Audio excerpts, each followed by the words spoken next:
எழுதி வச்சுக்கோங்க. இந்த டிசம்பர் மாதத்துலேருந்து அதை ஃபுல்லாக நீங்கள் என்ன பண்ணலாம், இன்ட்டு போட்டுகிட்டே வரலாம்.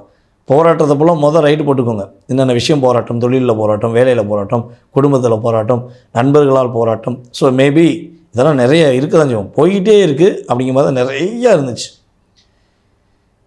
ஆனால் நீங்கள் அந்த போராட்டத்துக்கு ஏதாவது ஒரு காரணமாக இருப்பாங்கன்னா இருந்திருக்கவே மாட்டீங்க.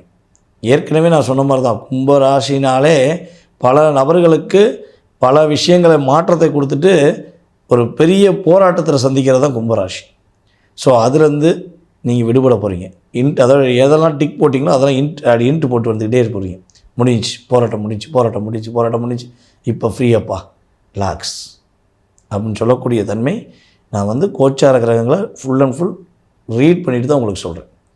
அதனால் என்னுடைய அருமை கும்பராசி அன்பர்கள் ஒரு குதூகூலமாக இருக்கக்கூடிய ஒரு சூழ்நிலை ஏற்பட போகுது.